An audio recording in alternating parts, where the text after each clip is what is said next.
Hello and welcome to Reporters. This week we're taking you to Rwanda in Africa. This beautiful, impoverished country has in many respects struggled to shake off its colonial past, gaining independence finally from Belgium in 1962. Odd, perhaps, then, that the government in Kigali would opt, 35 years later, to apply to the British Commonwealth. Yet that move, in large part, had its roots in testy diplomatic relations with France. A long-running dispute between the country over Paris's alleged complicity in the devastating 1994 genocide. Well, tensions between the two have now slightly thawed, with both Paris and Kigali looking to normalise formal ties once again. But in the meantime, Rwanda has become the 54th member of the English-dominated Commonwealth and is setting about making the switch from being francophone. So schools, businesses, infrastructures, even cars are gearing up for the overhaul, a transformation that has delighted some, others though proving a bit more reluctant. Well, Scott Hillier and Rhiannon Hobbins went to Rwanda to hear all about it. Take a look. 6 a.m, Kigali. In the country known as the Land of 1,000 Hills, 12-year-old Derek Nukbuto is preparing for school. Derek's mother, Umetsi, works long hours selling clothes in the central market to help pay for his school fees. His father is not at home. He works in a far-off province, making it back to Kigali on the weekends. Rwanda is one of the most densely populated countries in Africa. It also has a literacy rate that is substantially increasing every year. Schools are full, attendance levels are high, and until last year, every Rwandan student was taught in French. Very good. Question number one. With what some critics say was a hasty and disruptive move, the Rwandan education system was changed from French to English virtually overnight. At the beginning of the last school year, students who had done all of their education in French found themselves in classes where all of their teaching was done exclusively in English. The mainly French-speaking teachers were given English lessons at the beginning of the school year to help prepare them for the change. I try to speak it, but we meet sometimes the problems about language. But our colleagues, our Anglophone colleagues, help us about some vocabularies, and we try to teach in English. This school's headmaster does not miss the French system. It's a system which sort of colonizes. It does not liberate. It is not a liberal system. It's a system that somehow oppresses. Derek does not appear to have been affected by the language change. A clever boy, he seems to vindicate the Rwandan government's decision. English was good to speak. French was very, very difficult. The 1994 Rwandan genocide, where more than 800,000 people were murdered, has changed the way that Rwanda looks at itself and at other nations. These gruesome events are at the heart of the bad relationship between France and Rwanda. For Rwandans, French brings back bad memories, things from a bloody past. A French judge has claimed that President Kagame helped spark the killing spree, and in return Rwanda has accused France of complicity in the genocide. President Kagame has not been shy in expressing his thoughts on the matter, in English of course. As for the French, their role in what happened in Rwanda is self-evident. They knowingly trained and armed government soldiers and militia. With such undiplomatic accusations being traded, it came as a surprise when the two countries announced, one day after Rwanda was admitted into the Commonwealth, that they will restore diplomatic relations. Rwanda's admission into the English-dominated Commonwealth was a sharp rebuke to France, but it is determined not to take this shifting of allegiances laying down. The French government does not want to lose its influence in this part of Africa. The Commonwealth is an organisation made up of 53 countries, many of them being former British colonies. It encompasses 2 billion people, and at its head is Queen Elizabeth II. Rwanda's admission into the Commonwealth is the culmination of many years of hard work to meet the entry criteria. This is a devastatingly poor nation, where more than 60% of the population lives below the poverty line. It is also a tightly controlled country, and no locals will speak on camera about the omnipresent anti-French feeling here. Everybody follows the government's stated line. I believe that there is something to benefit, to learn from some of these countries, to share experiences, to benefit from trade, to benefit from all areas that can help us advance the lives of our people. But what does this mean to the average Rwandan? Rwanda is largely a rural society with 80% of the population living in the countryside. The earth is fertile, water is plentiful, and families large. Jean-Baptiste Bakanahi is 49 years of age. He has 7 children, 4 goats, 1 cow, and 2 hectares of land where he grows pineapples, bananas, and tomatoes. While he speaks neither French nor English, he believes in what his government tells him, that his day-to-day life will be better now that Rwanda is part of the Commonwealth. I don't think that Rwandans need French, because many countries don't speak it.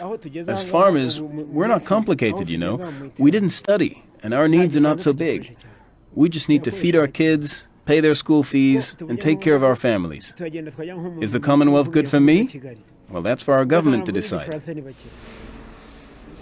At the other end of the scale is Faustin Mabundu. He travels extensively, speaks English fluently, and runs a successful coffee exporting business that is growing at 20% a year. He does not speak French, and he's critical of France's lack of drive in the world of international business. For him, the French attitude to making money just does not add up. I can tell you for sure it's a very good thing to join the Commonwealth. When you look at Western Europe and Western European countries that have developed their entrepreneurial skills among the businessmen, the business community, we know that France has not fared so well in development of entrepreneurship. And this is what we've been caught in over the years because we've had, Rwanda has had contact with the French business, with French trade for so many years. And as you can see, we're not doing so well compared to our neighbors in Uganda, Kenya, Tanzania, who have had relations with UK, and we feel that we can gain a lot by joining the Commonwealth because we'll import that culture, that new culture, we'll improve our entrepreneurial skills, and we'll make bigger strides in trade. Business might be going well for Rwandans, but after the diplomatic row 3 years ago, most French companies closed down here, as did the French Embassy and associated cultural centres. Belgium remains the largest francophone community in Rwanda. Amongst its ranks is businessman Willy Fabre. He says that Rwanda will find it hard to rid itself totally of French influence, but they are trying, even going as far as planning to drive on the same side of the road as the English. Driving on the other side of the road is impossible. I couldn't imagine it. It's unthinkable. In most countries around the world, you drive on the right side, and here we want to do the opposite. It's not reasonable. Mr. Fabre believes that Rwanda's desire to disentangle itself from France is justified, but that it will not be a very easy process. It's impossible to move away from French culture. It's been here for 100 years. It's impossible to change that. In fact, it's neither reasonable nor logical to want to replace the French language. It's simply a gut reaction. It's like an allergic reaction which is understandable. It's due to the fact that France took part in the genocide. And that's what's painful. It adds to this decision to get rid of the French language. Because France's role in the genocide was so huge. Whatever side of the road you drive on, it's hard not to see the pleasure that the English government, who currently supports Rwanda to the tune of 70 million euros a year, has in welcoming them into the Commonwealth. Ex-Prime Minister Tony Blair is one of their biggest supporters. Yeah, we think that it's a good thing for Rwanda to join the Commonwealth. I think it's many of the problems of this country in the past have risen out of isolation and out of an inward-looking political class.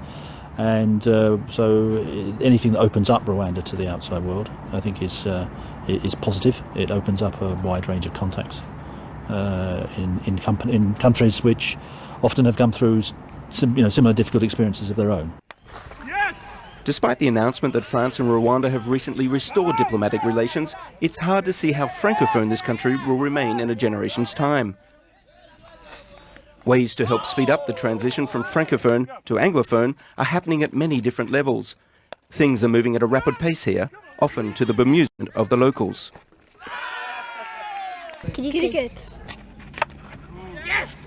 Yes, the emblematic English game that remains incomprehensible to much of the world, particularly the French, has gained a foothold here in Rwanda. With the French not here anymore, it has opened up the door for the English to spread their form of culture. There have been suggestions that this swapping of allegiance harks back to the dark days when countries like France and England held African colonies. But the Rwandan government says that this is not the case at all. There is constant activity in this country. People are on the move, busy. Houses are being built. Business is being done. It is a vigour that is surprising, refreshing, and much needed in this poor country, where the struggle to contain an exploding birth rate is daunting. Rwandans have a tremendous amount of expectations from the Commonwealth. There is a strong belief that for this country to move away from its dark past and to compete on an international level, it has to adopt a new way of doing things, a new outlook, even a new language. Very good. So from the schools and the sporting fields, to the street orphans who have formed a singing troupe that travels the world showcasing the very best of Rwanda's culture, to the places of business, the farms that nestle atop lush mountainsides, and on the sparkling lakes of this once devastated but now vibrant nation, where once upon a time millions of people grew up learning French, one thing is for certain. My name is Nyanchimana Soranji. Change is in the air here, and France is only going to play a very small part in it. C'est la vie. Okay, well, that's it then for this edition of Reporters. To see that programme again, you can see it on our website, www.france24.com. Until the next time, bye-bye for now.